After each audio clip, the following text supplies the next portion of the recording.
Namaste and welcome, beloved mighty companions, to infinity. We're home, unless we pretend we're not home. Jesus keeps reminding me about effortlessness. And really the purpose of Namaste and welcome, beloved mighty companions. The desire for effort. From that Ramana quote that we read, that all effort is part of the dream. All effort is part of the delay to wake up. See, as we look in the light's effortless. I was laughing about that earlier because it was the realization came. The whole reason for miracles is to make awakening effortless. Not make it. It is, we are effortless, but because we believe we're not effortless and we want that desire for effort, to expend effort, it's a delay. It's a desire to experience delay to waking up. To stretch that timeline out, just give me one more day. Like we said, that snooze button. We want to snooze. And so miracles are the means to show that it really is effortless. Yet we fight, we can see that play in consciousness. Oh, I don't want to look. I don't want to look down there and see it's really that effortlessness is already here. That effort is an idea arising in the dream. To deny divinity, that it's already ta-da done. We can see that in the light of infinite being. Is there any effort? Is the light efforting to be light? It doesn't know what light is. Yet the whole desire to fight the light. Jesus, how am I fighting the light today? We ask the infinite light of being.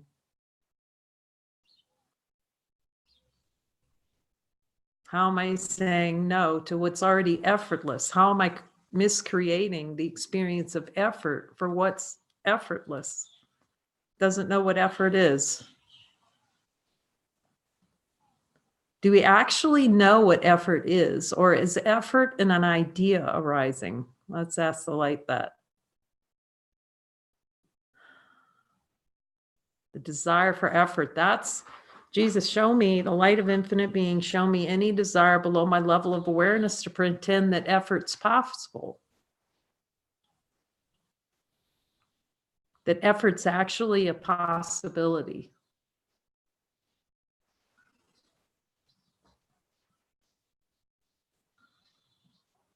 Do I want effort as a delay to divinity? So that's a good question. Sit with that energy. How much effort's desired is a play in consciousness to say, oh, I'm not light now.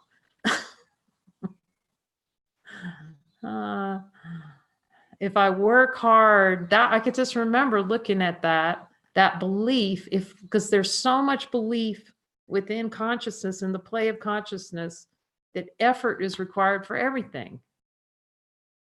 Can we find anything in consciousness, in the play of consciousness, that there isn't an idea effort? I have to work to win money, to make money.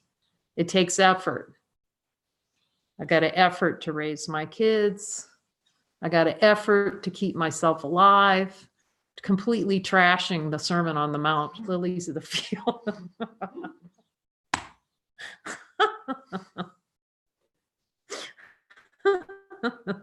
Take the Sermon on the Mount and just put a big X on. Let's just kill it. Because we have to make effort. Oh my gosh, it's so funny. And so Jesus told me, really, that's why the light of truth, see that any thought, feeling, or emotion, we're the light, ta-da, and just notice it in the light and see how long that, the light handshake, does that last in the light? Does the light, is that the light feel any competition?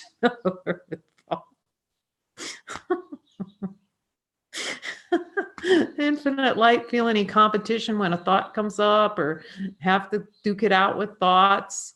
The light's just here. Yet that desire, effort is the snooze button.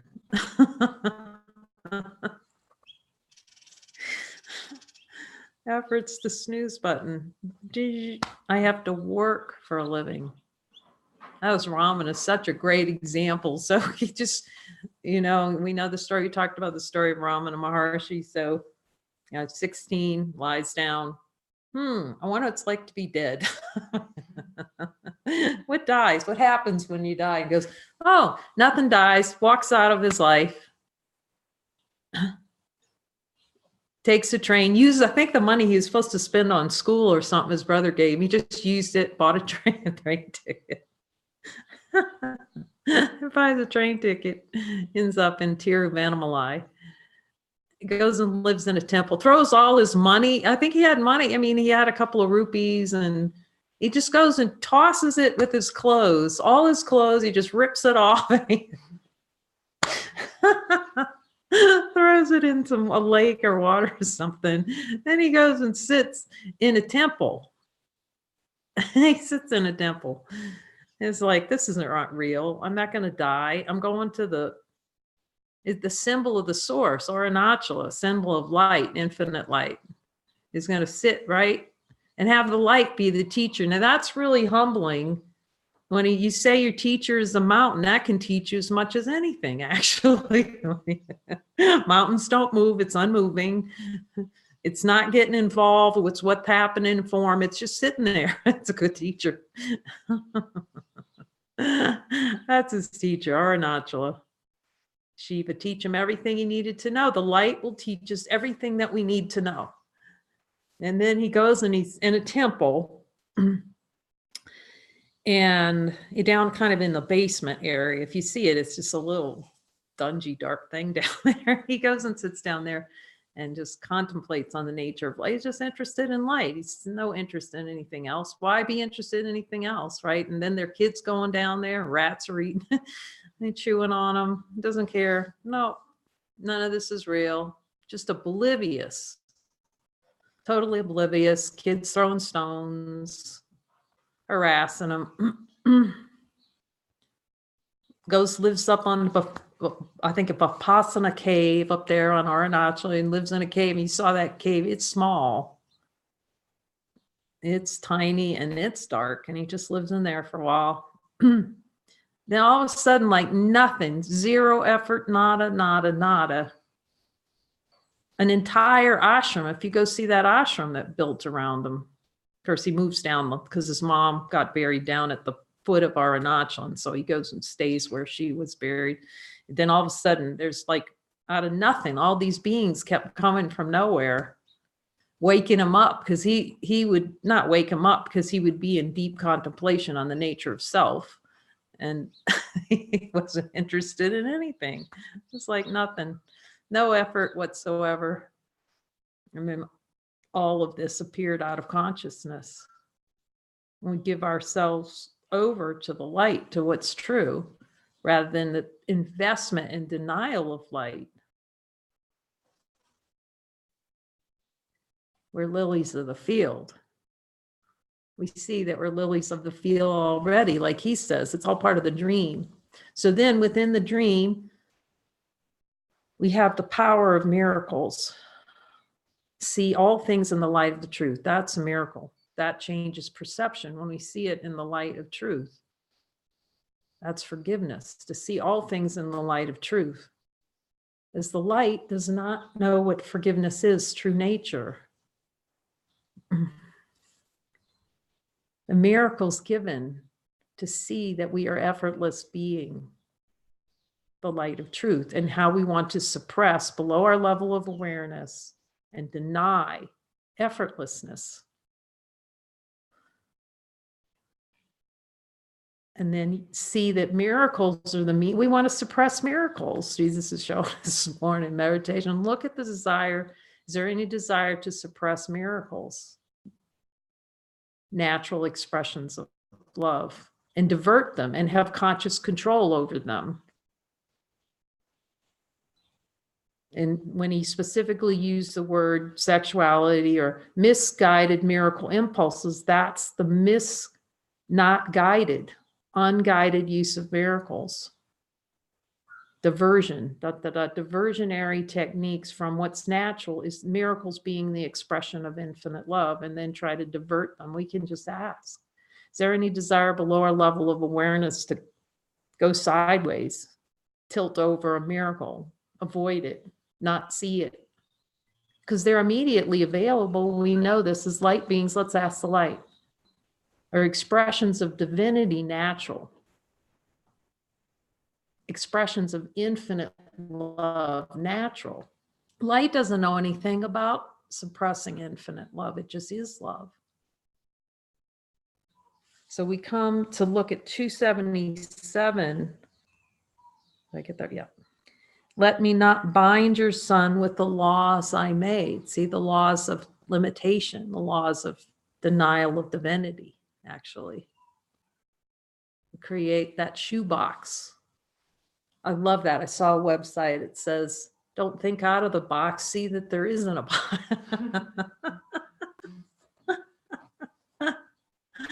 Is there a box out there? Let's look in the light of divine being. There's a box. And how powerful the mind is to create these metaphors in the mind. And just one single thought, I'm going to paint myself into a corner. How powerful just that thought metaphor is to have an experience of feeling held into a corner. Just that one little metaphor right there. Like, I feel like I'm dying. Just saying those words, I feel like I'm going to die. And just see, there it goes in consciousness. That's our experience.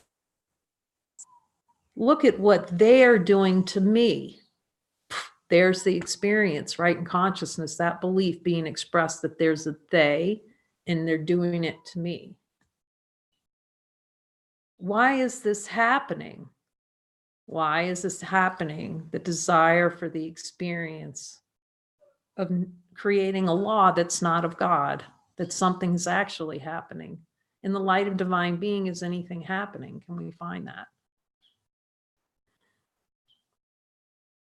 Efforts MIA in light of divine being, infinite light. Can't find it. It's the only reality. Let me not bind your son with the laws that I made. So we just look at what laws. Let Jesus point us to the laws we made, to see that really looking to see what's true isn't the effort. All the effort is to deny what's true. Efforting is suffering, is efforting. Let's ask the light, is suffering effort? Is pain effort? Pain takes effort. Because the light doesn't create pain. Light's effortless. So in order to have pain, we have to have an effort to have pain. That's uncompromising. That's a law. It's creating a law that we bind ourselves with. The law of the desire to split out cause and effect. The desire not to be effortless, till we create effort, and therefore we create pain, miscreate the idea of pain. It can be real. Let me not bind your son with the laws I made. Again, the accountability for the making of the laws, not the accountability for suffering, just the accountability to see through the desire to deny divinity. That's the only accountability. To see the hologram is not real. It's a desired experience to deny divinity, the holographic universe. That's a really good series. We watched number 2 last night, actually. And we're going to watch the 13th floor tonight if anyone wants to watch that.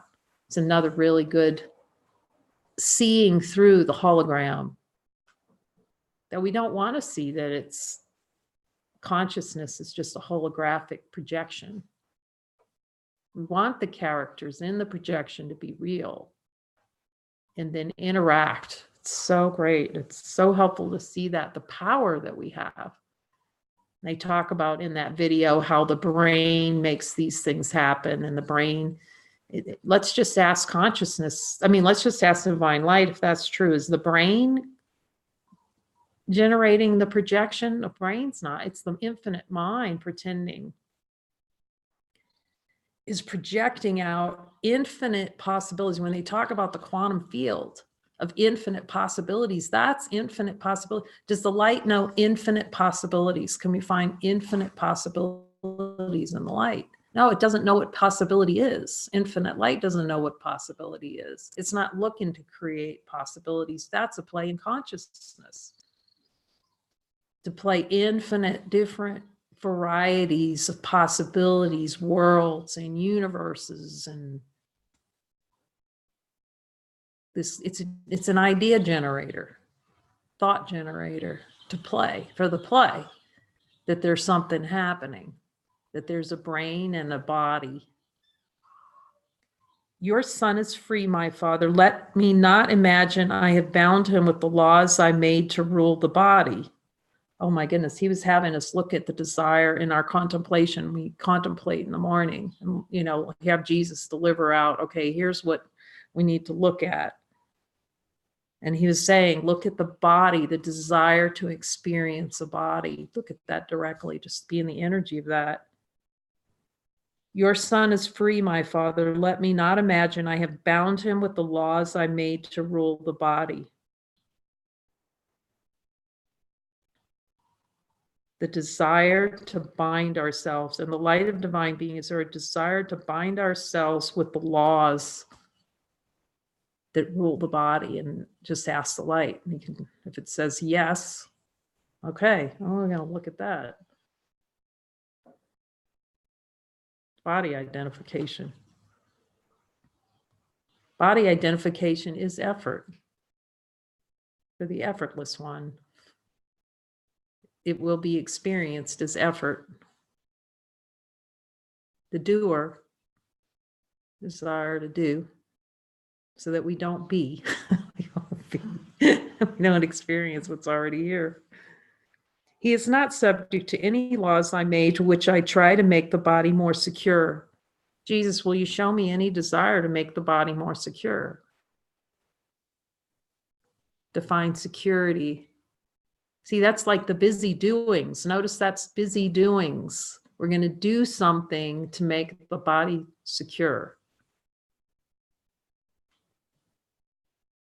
Insurance plan, everything's about the future. Insurance plans, health plans, safe home, our little kingdom of a home with a yard and a garden. It's nothing wrong. The light doesn't judge it.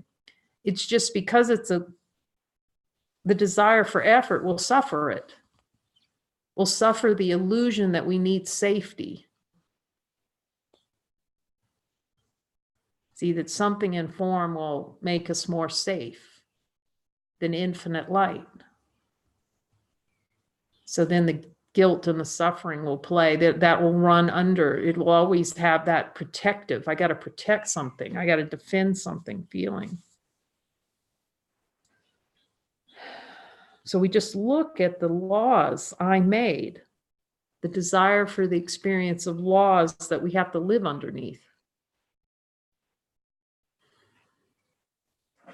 How much we want laws. Just let's ask the light. Do we want laws that we have to live underneath so we can feel bound by something? Is that a play in consciousness? Not we, that consciousness plays. It plays in totality.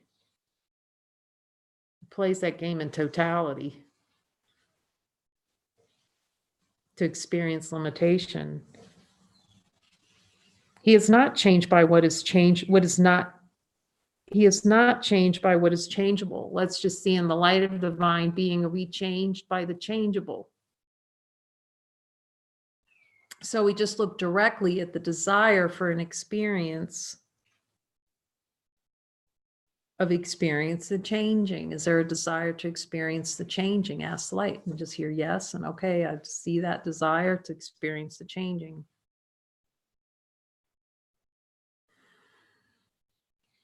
It takes effort to experience the changing. The desire for effort to experience a changing, because the effortless doesn't experience changing. That's a twist. Miracles are not under conscious control. They're natural and they're effortless. See, love is effortless. Does love no effort? Infinite love. It just is.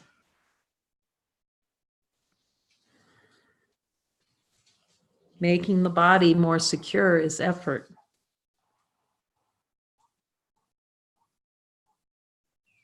Being changing is effortful. The desire to spirit effort rather than effortlessness. He is not the slave to any laws of time. Amen.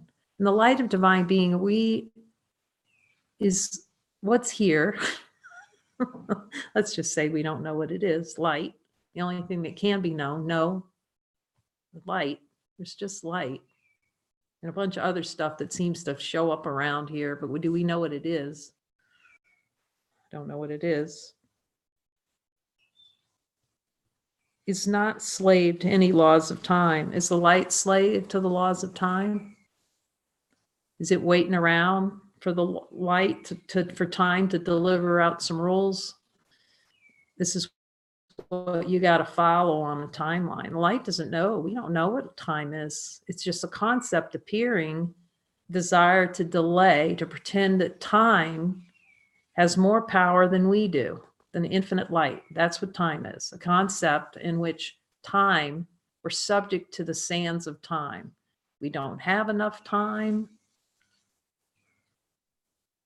Time's running out. Listen to all the metaphors, that the descriptors for time. Time's running out. Don't have enough time. All denials that what's timeless. Jesus, is there any desire below my level of awareness to be a slave to the laws of time? The desire to be a slave. He says, yes. Show me the desire. I'm willing to see it. And to place that, do the light handshake in the light of divine being, that desired experience effortlessly in the light, and see effortlessly that isn't true. That any divine being, divinity, is not subject to time. It's a perception, a desired experience to be subject to time and thus death. Death is a timeline. Death is time, the Sanskrit word. I'd like to find it. There's a Sanskrit word that the same word is used for time and death.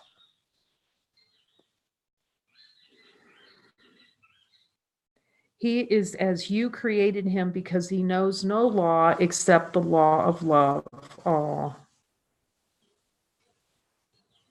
As you, with a capital U, as the Father created him. Binding the Son of God.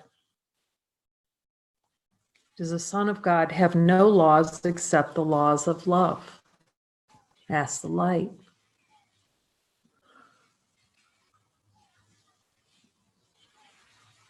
Miracles just teach that love is effortless. That's all. We have to remember, it's a funny thing, remember that love is effortless, because we put a little love in a little box. See, it takes effort to have love. It's that horse trading. If I do something, I will get love for my spouse, for my friend, for my brother, for my sister, for my uncle. If I make effort, if I do nice things, it's all conditional love. And see that the law of totality, infinite love, makes no such laws. The real law, the law of the light, the law of the higher court of innocence.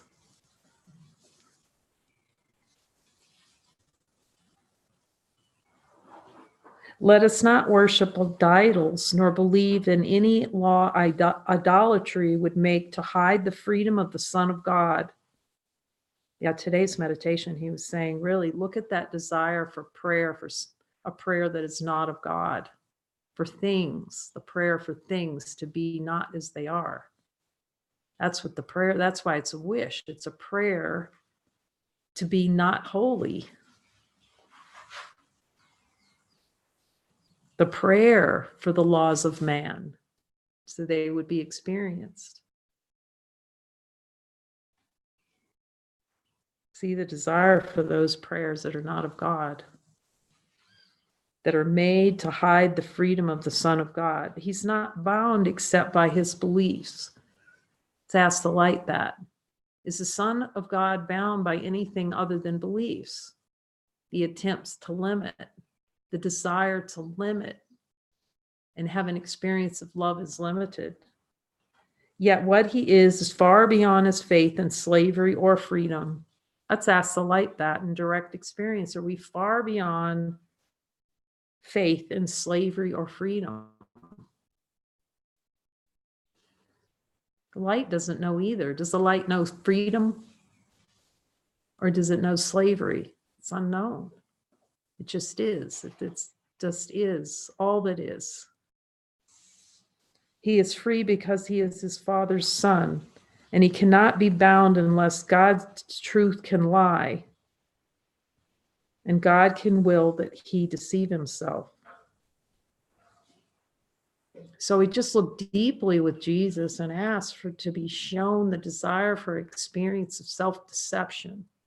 Jesus, is there a desire to be self-deceived about who I am in the light of divine being? And just hear it, just stand into it. Show me the desire for that experience of self-deception. That's honesty of God. See, then we admit we want self-deception. That's honesty of God. I want to be deceived right now. I want to be deceived that there are others in a world apart from myself. So we break the code of I can't or I won't see who I am. I can't see who I am as I won't see who I am.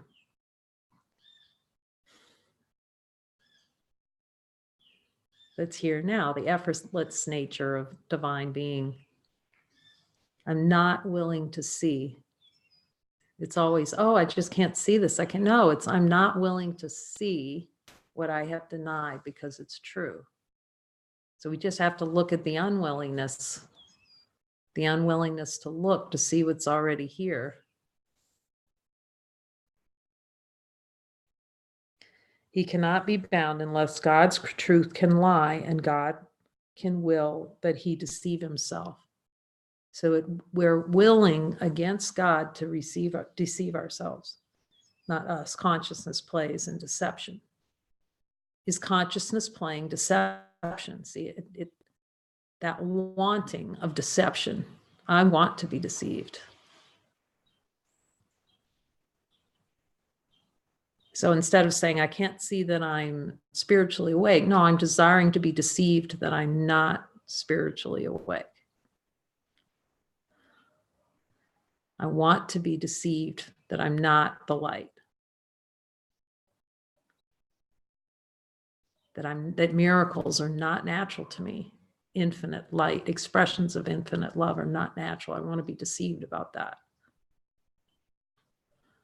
And then we just look, and then we can admit it. We, consciousness, the play, we can know that we see that it's an investment in play, and we don't have to play and step right out of that. We have infinite power to step out of the play of deception because we can see the lights here.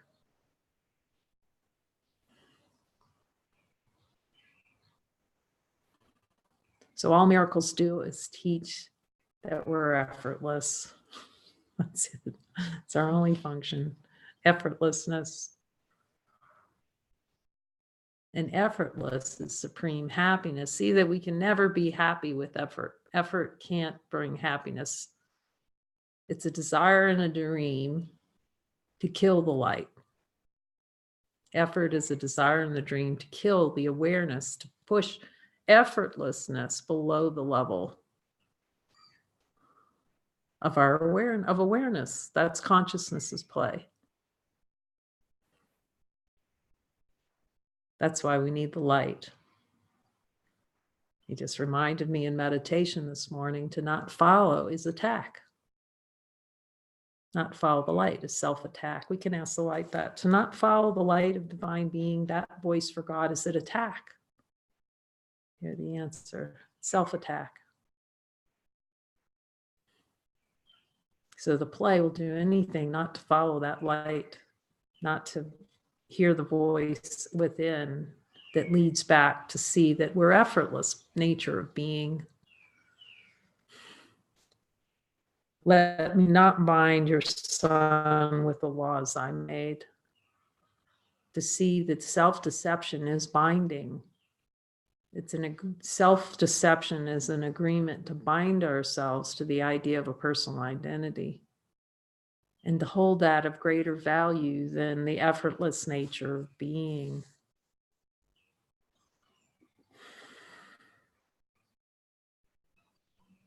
Amen. To see that it isn't necessary. It isn't even possible in the light of divine being. Is it possible to be bound by the laws of the ego, by the untrue? There's any desire for this experience, we just ask for a miracle and change in perception that it's even possible to be bound. Amen.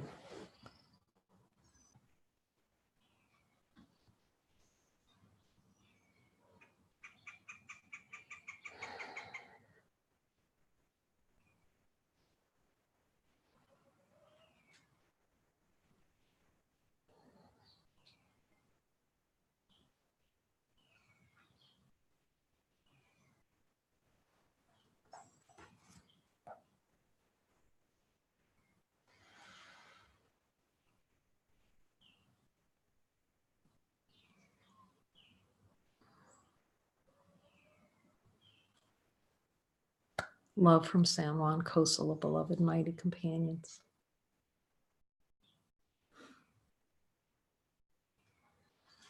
It feels like we may have a special satsang tomorrow. We're going to have an open house here. Not an open house, silent contemplation. I'll send out the link to let you know if you feel to jump on board. Love you.